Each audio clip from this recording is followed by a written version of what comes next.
আসসালামু আলাইকুম। আগামীকালকে বিশ্ব গণতন্ত্র দিবস উপলক্ষে বিএনপি তথা সমমনা যে সমস্ত দলগুলো ছিল তাদের একটা শোভাযাত্রা ছিল, র্যালি ছিল। এই বিশ্ব গণতন্ত্র দিবসকে উপলক্ষ করে বাংলাদেশের সবথেকে বৃহৎ দল বর্তমানে বিএনপির একটা মহাসমাবেশ ছিল।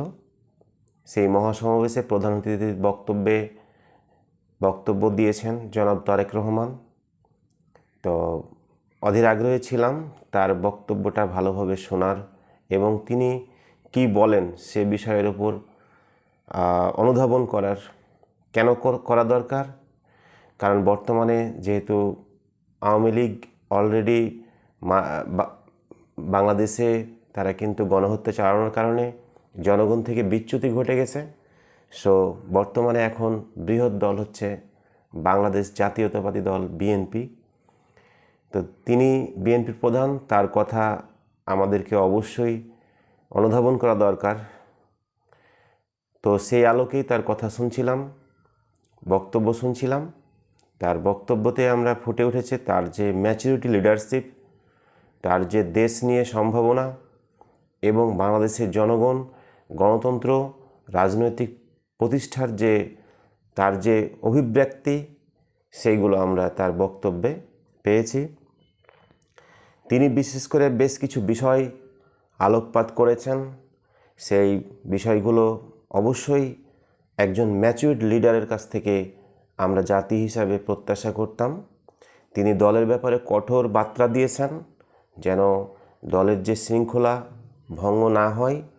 পাশাপাশি তত্ত্বাবধায়ক সরকারকে সহযোগিতা করার কথা বলেছেন এবং তিনি আরও বলেছেন যেন তত্ত্বাবধায়ক সরকারকে সহযোগিতা তারা যেন বিভিন্ন দলের কাছ থেকেও বিভিন্ন সহযোগিতা যেন নিয়ে থাকেন। তত্ত্বাবধায়ক সরকারের সমালোচনা না করে তিনি তাদেরকে বলেছেন যে তারা যেন নিজেরাই ব্যর্থতার দায় যেন নিজেদের কারণেই যেন ব্যর্থতার দায় তাদের কাঁধে না আসে। এবং ছাত্ররা যে একটা রাজনৈতিক দল গঠন করার যে একটা প্রক্রিয়া চলতেছে বা এরকম কিছু শোনা যাচ্ছে, সেটাকেও তিনি সাধুবাদ জানিয়েছেন। আমরা দেখেছি বিগত হাসিনা রেজিমের সময় বিভিন্ন দলের নিবন্ধন দেওয়া হয় নাই, বিশেষ করে গণ অধিকার পরিষদ, গণসংহতি, এই সমস্ত দল কিন্তু নিবন্ধন পায় নাই। সেইখানে জনাব তারেক রহমান বহুদলীয় গণতন্ত্রের যিনি প্রবক্তা জেনারেল জিয়াউর রহমানের সন্তান, তিনিও চান বাংলাদেশে দল মত নির্বিশেষে একটা রাজনৈতিক পরিবেশ তৈরি হয়। তার বক্তব্যে সেটা ফুটে উঠেছে। দলের ভিতরে যারা অন্যায় অবিচার করতেছে তাদের ব্যাপারেও তিনি কঠোর হুঁশিয়ারি দিয়েছেন। এবং আমাদের যারা তরুণ ভোটার, যারা জনগণ 3টা টার্মে যারা নির্বাচনে অংশগ্রহণ করতে পারেনি, ভোট দিতে পারেনি, তাদের উদ্দেশ্যেও তিনি আহ্বান জানিয়েছেন তারাও যেন সামনে আগামী দিনে সুষ্ঠু সুন্দরভাবে ভোট প্রদান করতে পারে। সে ব্যাপারেও কিন্তু অনেক গুরুত্বপূর্ণ বিষয় আলোকপাত করেছেন। এবং জনগণের অধিকার, জনগণের মৌলিক অধিকার সব কিছু নিয়ে তিনি আলোচনা করেছেন। এবং তিনি সবথেকে গুরুত্বপূর্ণ আরেকটা যে বিষয় তুলে ধরেছেন সেটা হচ্ছে এই যে অন্তর্বর্তীকালীন সরকার যে সংস্কার করতেছে, এই সংস্কার কার্যক্রমে যেন জনগণকে সম্পৃক্ত করা হয়।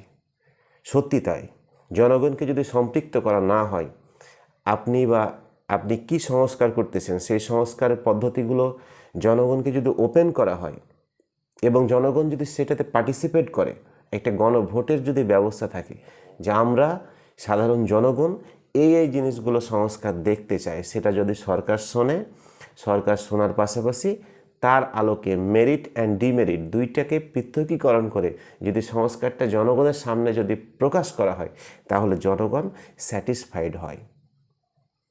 তিনার যে এই কতগুলো পয়েন্ট আউট করে যে কথাগুলো বলেছেন, একেবারে একজন ম্যাচুরড লিডার হিসাবে আমরা তার বক্তব্যকে অবলোকন করেছি। কোনো দলীয় লেজুর ভিত্তি বা দলকানা মতবাদের বিশ্বাসী বিশেষ করে আমরা নয়, যারা আমরা সমাজের কথা বলি। দলীয় মতাদর্শ থাকতেই পারে, বাট সমালোচনার ঊর্ধ্বে নয়। তার বক্তব্যে যদি হিংস্রতা থাকতো, তার বক্তব্যে যদি অন্য কোনো কথা থাকতো, সেটা নিয়েও কথা বলার সুযোগ ছিল।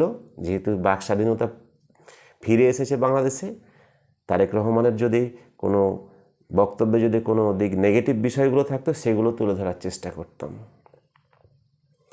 আশা করি আগামীর বাংলাদেশে এই তারেক রহমান যেহেতু বাংলাদেশের একটা বড় মেজরিটি পিপুলকে স্টেক হোল্ড করে, কারণ বিএনপি বর্তমানে একটা বৃহৎ রাজনৈতিক দল, তিনি কিন্তু বাংলাদেশের একটা বড় স্টেক হোল্ডার।